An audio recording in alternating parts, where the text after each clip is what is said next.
All right, if you don't have a game plan going into summer ID camps, it's kind of like playing a lottery, all right? Coach is recruiting, like I said, 6 to 8 players, and there's 300 players at that camp. You know, you're kind of playing the lottery. Are you going to get seen? Were you on the field that coach was at? There's so many factors that go into this thing. So you have to have a game plan. And the first thing I want to talk about is the different types of camps. Camps are multifaceted, right? And there's different reasons, different kinds of camps and different reasons behind them. First, there's big ID camps that are hosted by third parties, all right? They advertise a lot of college coaches at them, all right? You need to understand a little bit about those going forward. You know, they've invited college coaches. Some of them invite college coaches. Coaches want to come to their camp because they know there's going to be talent there.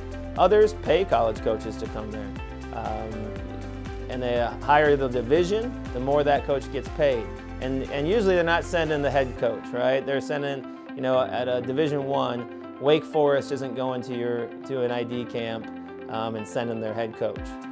He's not or she's not attending, you know, an ID camp sponsored by a third party. They're sending the volunteer assistant. They're sending an alumni and paying them the money that they're going to get paid, the $700 or whatever it is, to go to those camps, so their name can be on it, and that camp might get more student athletes from it.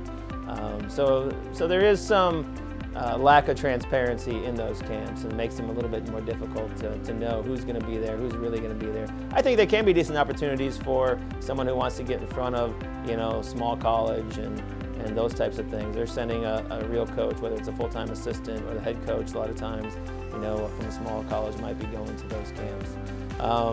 There's big college ID camps. That's the second type. You know, a major university, a major, you know, Power 5 or Division I is hosting a soccer camp, and they also have coaches from, you know, D2, D3, NAIA, junior college at their camps. So you can go to those. You still might be one of 300, but there might be other coaches there working the camp, and they might get to know you. Again, if you're on the field they're watching, maybe if you're in their group that they're coaching, it's not always that you're going to get found at those camps. Again, coaches are trying to make money for their program. They're trying to make money for their assistant coaches and for themselves. Coaches don't get paid a ton, so ID camps, you know, can be a way to supplement their income. A third type of camp that isn't always talked about is kind of a special, more private ID camp.